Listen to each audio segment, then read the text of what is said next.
Hey everyone, welcome back to my game development insights and tutorial channel. Today I want to talk a little bit about the importance of materials and textures for creating a look of your game and creating a good looking game in general. Working on the shadow, which you can see in my latest game in production, and while working with a lot of my game students over the past couple of years, I've come to realize that a lot of people, especially beginner game graphic artists, focus a lot on the polygon structure, the topology of 3D models. I know many polygons and as many polygons as they are allowed to use, and animations, instead of putting at least a similar effort into the actual texturing and materials for those characters and 3D models, architecture in their games. When in fact, 90% of what you see of a game, or the player sees of your game, is textures and materials only. Why that is and why that is important, I want to explain and explore in this video. Let's take a look into 3D model topology first. This example are two models of the same game character that I created a couple of years ago. The one on the front here, this one is the high polygon sculpt, about 2.5 million polygons. You can tell like there are a lot of details, especially on the skull and the spine and everything, but without textures, both look dull and gray. This one, 1,500 polygons, is the actual model that I will use, or I was intended to be used in the game. Now, yes, of course, you see all this incredible detail and everything on this model, but this is a polygon density that would not allow you to use this model in a game. This, however, is the actual model for the game, low polygon, and it will use the detail from the high polygon sculpt as a normal map to create that additional detail. What is actually far more important with creating 3D models, especially for games, is to realize that the outline of the model is far more important than anything else, because the rest, except from the outline, that will be the texture. Yeah, as you can see, the difference isn't that big. And now with the normal map applied to the low polygon character, when you see the character as far from the camera as you will see it most likely most often in the game, the difference between the two almost falls apart. So high polygon models are great, but you will not see all of that detail, and that is why we use low polygon models with textures, and that is why textures are so important, because you will never get as close to the camera in a game as when you model it. So now I want to talk about an actual real-world example to show you how important textures and materials actually are. This character I created 3 years ago for an augmented reality app for mobile devices. As it's augmented reality, you can get very close, so I added more polygon detail on the rounded part so that the actual outline would stay in shape, even on the mobile phone. Now, when the materials without textures are working, you can tell, okay, yeah, there are some different colored parts, but you have also these clunky, ugly things, and you cannot tell whether this character is more realistic or not, or what it's supposed to look like. Now, with materials, instantly you understand the character. So this is a cartoon character, it has a certain expression, the character has a, no pun intended, certain character, and there is a certain style to it, a certain appeal to a specific target audience.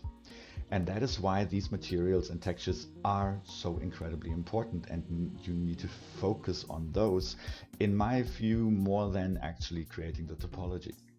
Now, materials and textures also allow us to not only add far more detail, but to simulate far more detail than we ever could with low polygon or less polygon characters. The alpha channel that is used by the feather material here, that helps me to create this very detailed look around the mask and have this character look really not like a 3D model, but like an actual cartoon character, especially again when you're further away. And you can see how now being further away and being close to the camera as in an augmented reality app, the character still holds up and the textures are easily readable, and the user can understand the character. On top of that, what I did here with the separate eye and mouth parts, they had different textures and different materials, and via a script I could change his facial expressions just by changing the textures and not having to animate a high polygon face model. Yeah? So for a mobile app, this is an ideal solution. Now let's take a look at some low poly stuff.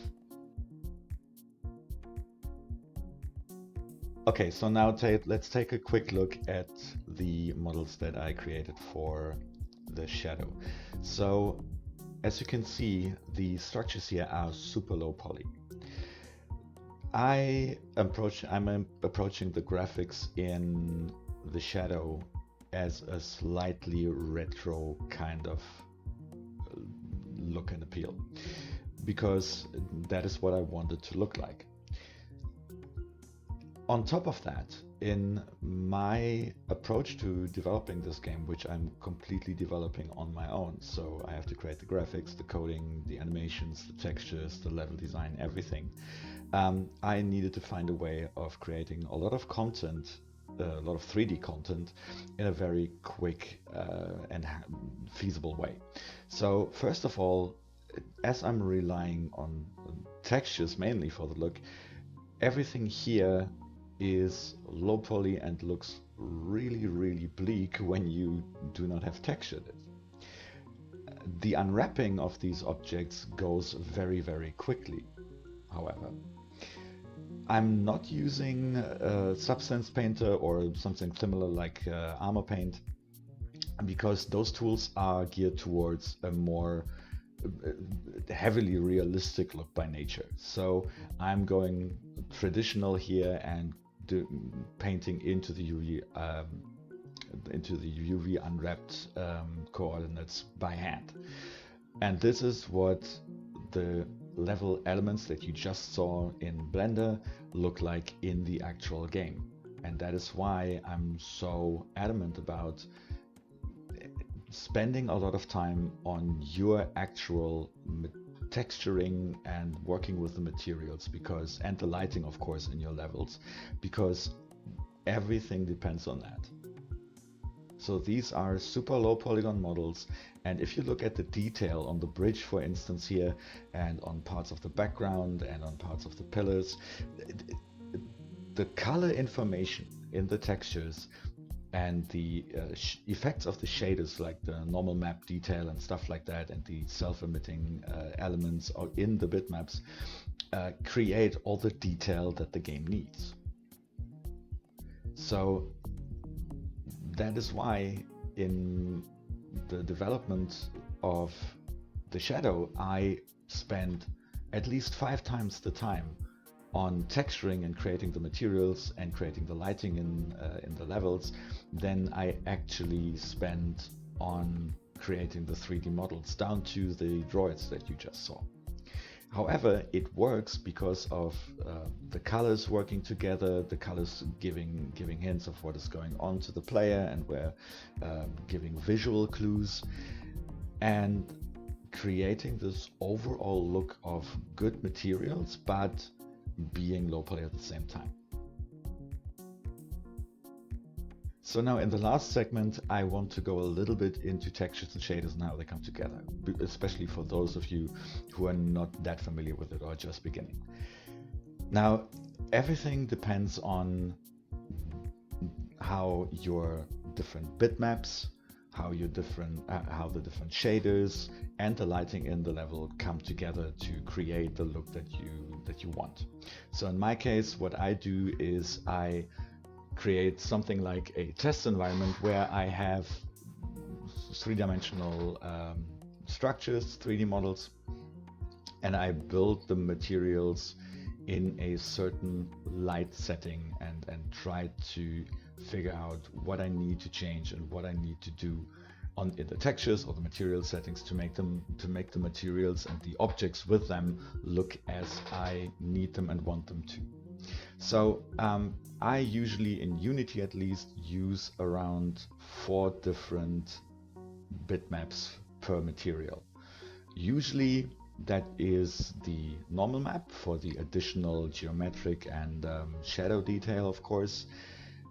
Then I have an effects map that creates information on the strength for metallicity, reflection or smoothness in Unity, and the overall albedo.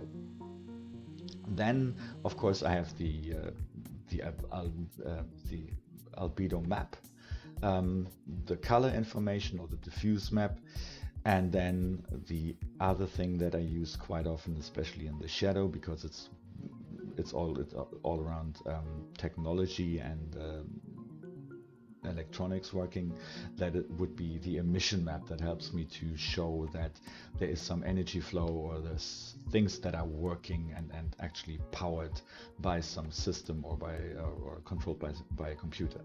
Now, what I usually do is I work with these with the shaders and change their variables a little bit. And a really good example here is the emission amount that I can control, and I control them in the game via simple scripts, because that helps me to show the player that he was maybe successful in hacking something and turning a machine off, or that something is working because its emission lights are pulsating. So these are just texture effects that I use to create visual information and animation without actually having to work with additional models, animations that are based on keyframes and things like that. Just with the simple use of colors and shader technology, you can create a lot more stuff than with 3D models. Well, that was it. I hope you got something out of it. Thanks for watching. Do me a favor, take a look at the other stuff that I have on my channel. The links will follow just now. And if you have any questions, leave them in the comments. Don't forget to subscribe, like, and share. And have a great rest of the day and create great games. Thanks so much. See you soon.